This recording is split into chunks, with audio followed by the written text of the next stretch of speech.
Isang nakakabahalang balita ang bumungad para sa Philadelphia 76ers matapos magtamo ng injury ang kanilang rookie na si VJ Edgecombe ilang oras bago ang laban kontra Oklahoma City Thunder sa Summer League. Ayon kay Tony Jones ng The Athletic, hindi makakalaro ang 19 years old guard dahil sa thumb contusion at bilang pag-iingat ay day-to-day ang status nito. Sa kanyang unang laro sa Summer League kontra Utah Jazz, nagpakitang gilas si Edgecombe matapos magtala ng 28 points, 10 rebounds, 4 assists at 2 blocks. Sa maikling playing time ay agad niyang pinatunayan kung bakit siya ang number 3 overall pick ng 2025 NBA Draft. Kitang-kita ang kanyang explosiveness, basketball IQ at kumpiyansa sa court, mga katangiang nagbigay ng pag-asa sa Sixers fans na siya ang magiging susunod na leader ng prangkisa. Ayon sa koponan, posibleng makabalik si Edgecombe sa kanilang susunod na laban kontra Memphis Grizzlies sa July 9 depende sa pagbuti ng kanyang kondisyon. Bukod naman kay Edgecombe, hindi rin nakakalaro pa ang number 2 overall pick na si Dylan Harper ng San Antonio Spurs dahil sa minor groin issue ayon sa ulat ni Tom Osborne sa Bluesky.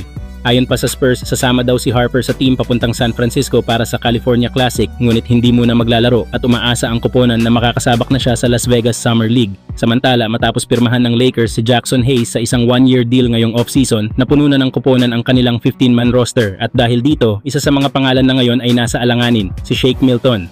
Ayon sa ulat ni Jovan Buha, may hanggang July 20 na lang ang Lakers para magdesisyon kung i-convert ba sa guaranteed ang $3 million na kontrata ni Milton. At dahil hindi naman kahanga-hanga ang naging ambag nito noong nakaraang season, posible talagang hindi na siya ibalik ng koponan. Sa kabuuan ng 2024-25 season, nagtala si Milton ng 5.5 points, 1.8 rebounds, at 1.8 assist kada laro habang naglaro para sa 5 magkakaibang koponan: Minnesota Timberwolves, Detroit Pistons, Brooklyn Nets at Los Angeles Lakers. Napunta siya sa LA noong December 2024 bilang bahagi ng D'Angelo Russell trade. Dating second round pick at nagsimula talaga sa Philadelphia 76ers, si Milton ay isa ng 7-year NBA veteran. Ngunit sa kabila ng kanyang karanasan, hindi naging sapat ang kanyang kontribusyon sa Lakers. Isang beses lang siya naging starter sa regular season at sa playoffs ay halos hindi ginamit, 2 laro lang at tig-2 minuto ang nilaro niya. At ngayong non-guaranteed ang kanyang kontrata, hawak ng Lakers ang kapangyarihang bitawan siya kung nanaisin nila, lalo na't kumpleto na ang roster at kailangan ng koponan ang mga pirasong tunay na makakatulong sa kanilang championship aspirations. Samantala, matapos ang desisyong i-waive ng Milwaukee Bucks si Damian Lillard para bigyang daan ang paglagda kay Miles Turner, isa na ngayon si Lillard sa mga pinaka-inaabangang free agents ngayong off-season. Ayon sa ulat ng The Athletic, kabilang sa mga koponang interesado agad sa serbisyo ni Lillard ang Golden State Warriors, Boston Celtics at Los Angeles Lakers.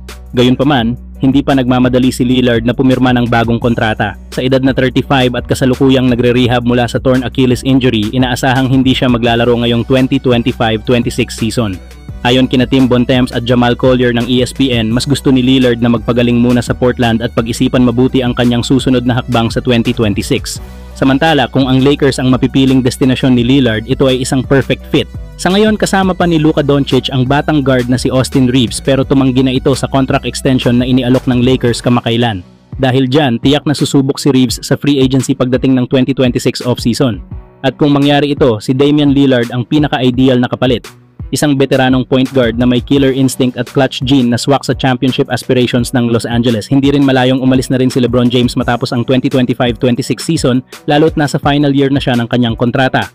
At sa posibleng pag-alis ni LeBron, lalong magiging mahalaga ang pagkakaroon ng isang star caliber leader tulad ni Lillard sa backcourt na kayang i-mentor ang koponan at dalhin ang Lakers sa bagong direksyon.